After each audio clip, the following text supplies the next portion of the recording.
Chekkutty, EP അത് പാർട്ടിയിലെ തന്നെ ഒരു സഖാവാകണം എഴുതിയത്.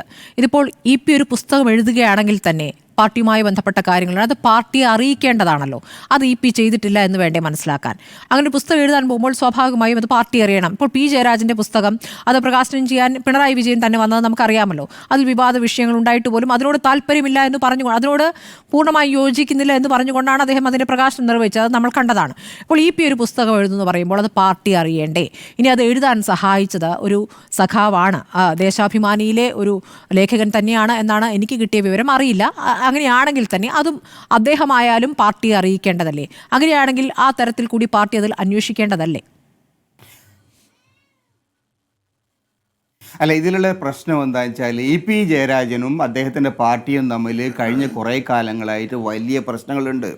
അപ്പം അതുകൊണ്ട് തന്നെ അദ്ദേഹത്തിൻ്റെ പാർട്ടിയുമായിട്ട് അദ്ദേഹത്തിൻ്റെ പിണക്കം എന്ന് പറയുന്നത് പരസ്യമായിട്ട് തന്നെ പ്രകടിപ്പിച്ചിട്ടുള്ളതാണ്. അതിൻ്റെ ഭാഗമായിട്ട് അദ്ദേഹം പലതവണ ഞാനിനി ഈ പ്രവർത്തനങ്ങളൊക്കെ നിർത്തി മിണ്ടാതിരിക്കാനാണ് ആഗ്രഹിക്കുന്നത്, എനിക്ക് ഒരു നിരാശാബോധം കാണിക്കുന്ന പലതരം പ്രസ്താവനകൾ പലതവണ അദ്ദേഹം നടത്തിയിട്ടുണ്ട്. അദ്ദേഹം ഈ രാഷ്ട്രീയ പ്രവർത്തനം നിർത്തിയിട്ട് വ്യക്തിഗതമായ കാര്യങ്ങളിൽ മാത്രം കേന്ദ്രീകരിച്ചുകൊണ്ട് വർക്ക് ചെയ്യാൻ പോകുന്നു എന്ന മട്ടിൽ അദ്ദേഹം പലതവണ പറഞ്ഞിട്ടുണ്ട്.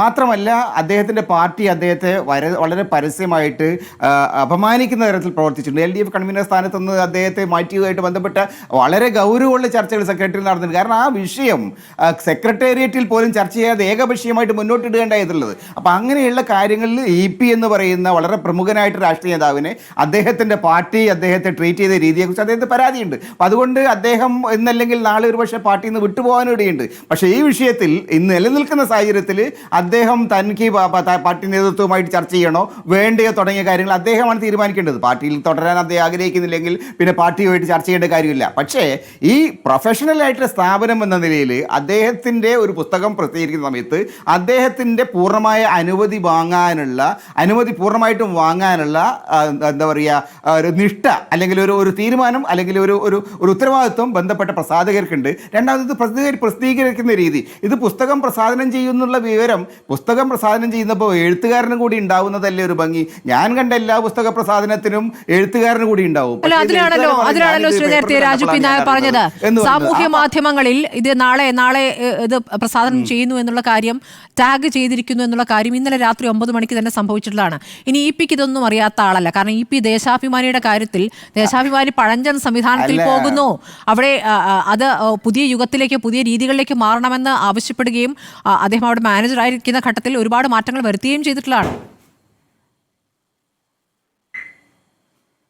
അല്ല, പുസ്തക പ്രസാദനം എന്ന് പറഞ്ഞാൽ എന്താണ്? പുസ്തക പ്രകാശനം എന്ന് പറയുന്ന സമയത്ത് സാധാരണ നിലയിൽ അതിൻ്റെ ഒരു ചടങ്ങുണ്ടാവും. ആ ചടങ്ങിൽ ബന്ധപ്പെട്ട വളരെ EP പോലെ ഒരാളുടെ ഒരു ആത്മകഥയാണെങ്കിൽ തീർച്ചയായും അത് വളരെ ഗൗരവത്തോടു കൂടി ചെയ്യേണ്ടതല്ലേ? EP ഇല്ലാതെ ഒരു പ്രസാദനം നടക്കുമോ? അല്ലെങ്കിൽ വളരെ പ്രധാനപ്പെട്ട ഏതെങ്കിലും ഒരു നേതാവിനെയോ സാംസ്കാരിക നേതാവിനെയോ വെച്ചുകൊണ്ടല്ലാണ്ട് ഒരു പുസ്തകം പ്രസാദനം ചെയ്യാൻ പറ്റുള്ളൂ. നിങ്ങൾ മാർക്കറ്റിൽ ഇറക്കുന്നതും പ്രസാദനവും രണ്ടാണ്. അത് ലേഖകൻ അറിയാതെ, എഴുത്തുകാരൻ അറിയാതെ അത് ചെയ്യുന്നു എന്ന് പറയുമ്പോൾ തന്നെ അതിനകത്തുള്ള താല്പര്യങ്ങൾ, അതിനകത്തുള്ള അൺപ്രൊഫഷണലിസം, എവിടെയൊക്കെയോ തെറ്റുകൾ പറ്റിയിട്ടുണ്ട്. ആ തെറ്റുകൾ സമൂഹത്തോട് വിശദീകരിക്കേണ്ടത് ബന്ധപ്പെട്ട പ്രസാധകരാണ്. അവർക്ക് തെറ്റ് പറ്റിയ നേരത്തിലും തർക്കമില്ല. പക്ഷേ EP-യെ സംബന്ധിച്ചിടത്തോളം EP എടുക്കുന്ന നിലപാട് തൻ്റെ പുസ്തകത്തിൽ, പിന്നെ ഞാൻ എഴുതിയ പുസ്തകമായിരിക്കും, പക്ഷേ തൻ്റെ പുസ്തകത്തിനകത്ത് തൻ്റേതല്ലാത്ത കാര്യങ്ങൾ കൂട്ടിച്ചേർത്ത് പറഞ്ഞാൽ ചെക്കുട്ടി, താങ്കളും ഇതിലെ ഈ 180 പേജുകൾ ഒന്ന് ഓടിച്ചു വായിച്ചിട്ടുണ്ടാകുമല്ലോ. എന്ത് കൂട്ടിച്ചേർക്കലുകൾ ഉണ്ടായിട്ടുണ്ടാവുമെന്നാണ് കരുതുന്നത്? കാരണം അദ്ദേഹവുമായി ബന്ധപ്പെട്ടിരിക്കുന്ന വിവാദങ്ങൾ, സാന്റിയാഗോ മാർട്ടിനാകട്ടെ, മറ്റേ രാധാകൃഷ്ണനുമായി ബന്ധപ്പെട്ട പരസ്യത്തിൻ്റെ കാര്യമാകട്ടെ, ദേശാഭിമാനിയിൽ പരസ്യം ബോണ്ട് വിവാദം, ഇതിലൊക്കെ എടുത്ത നിലപാട്, അന്ന് താൻ എടുത്ത നിലപാട് എങ്ങനെയായിരുന്നു എന്ന് അദ്ദേഹം ന്യായീകരിക്കുകയാണ് ചെയ്യുന്നത്. വൈദേകം റിസോർട്ടുമായി ബന്ധപ്പെട്ടുള്ള കാര്യം അതും അദ്ദേഹം വിശദീകരിച്ച് ന്യായീകരിക്കുകയാണ് ചെയ്യുന്നത്.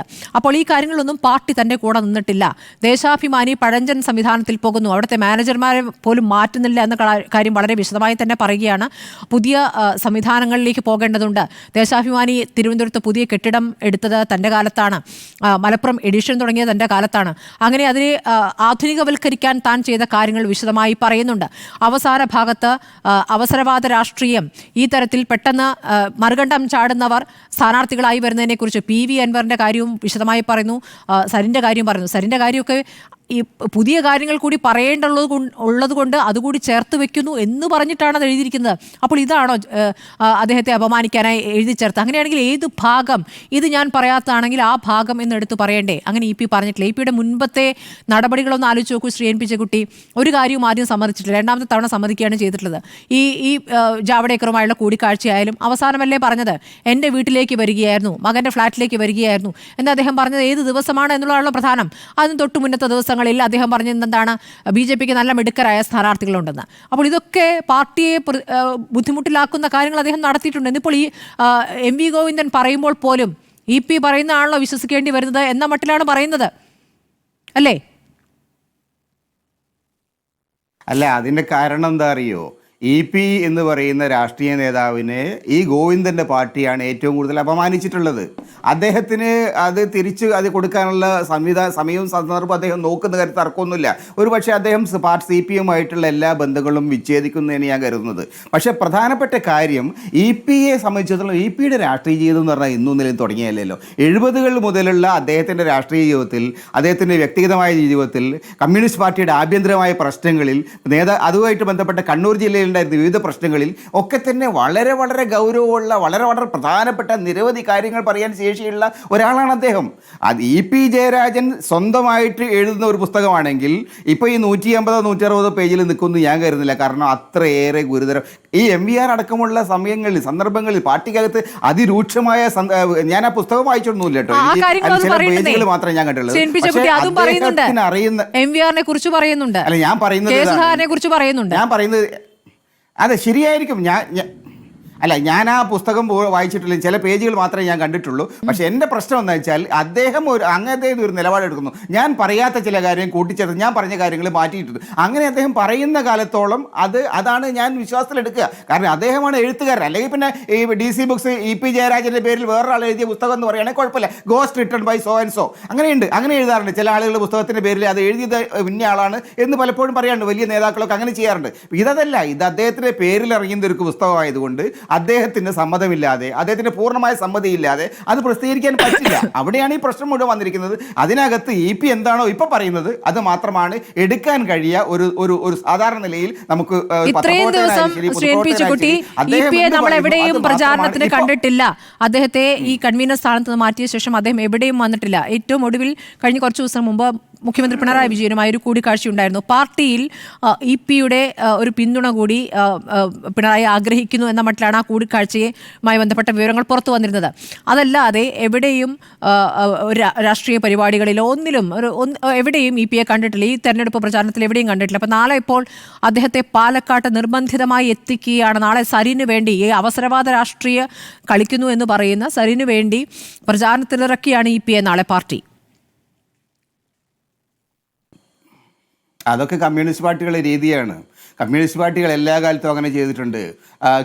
കെ ദാമോദരൻ ചന്ദനത്തോപ്പ് വെടിവെപ്പിനെ അതിരൂക്ഷമായി വിമർശിച്ചു. പിറ്റേന്ന് അദ്ദേഹത്തോട് നിങ്ങൾ ചന്ദനത്തോപ്പ് വെടിവെപ്പിനെ ന്യായീകരിക്കാൻ വേണ്ടിയിട്ട് അവിടെ പോയി പ്രസംഗിക്കണം. അത് പാർട്ടിയുടെ രീതിയാണ്. പക്ഷേ EP-യെ സംബന്ധിച്ചിടത്തോളം EP-യെ തെരഞ്ഞെടുപ്പ് രംഗത്തായാലും ശരി, രാഷ്ട്രീയ രംഗത്തായാലും ശരി, അവർ ഉപയോഗിക്കാത്തതിൻ്റെ കാര്യം EP-യോട് അവർ ഒരു കണക്ക് തീർക്കുന്നുണ്ട്. ആ കണക്ക് തീർക്കലിന് വ്യക്തിഗതമായിട്ട് തിരിച്ചടിക്കാനുള്ള ശേഷി EP-ക്ക് ഉണ്ടെങ്കിൽ പോലും അദ്ദേഹം അത് ഉപയോഗിക്കുന്നില്ല എന്നുള്ളതാണ് പ്രശ്നം. EP-ക്ക് വേണമെങ്കിൽ പാർട്ടി വിട്ടുപോകാം, അദ്ദേഹം വിട്ടുപോവുകയാണ് വേണ്ടത്. ഇന്നത്തെ സാഹചര്യത്തിൽ EP-ക്ക് ആ പാർട്ടിയിൽ തുടരാനും കഴിയില്ല. ഇന്നത്തെ സാഹചര്യത്തിൽ അദ്ദേഹത്തിനെ സംബന്ധിച്ചുള്ള മറ്റൊരു ഓപ്ഷനും ഇല്ല.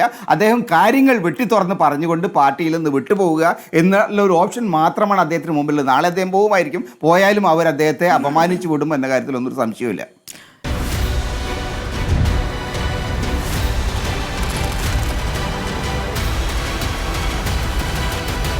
ഡിബേറ്റ് വിത്ത് സ്മൃതി പരുത്തിക്കാട്.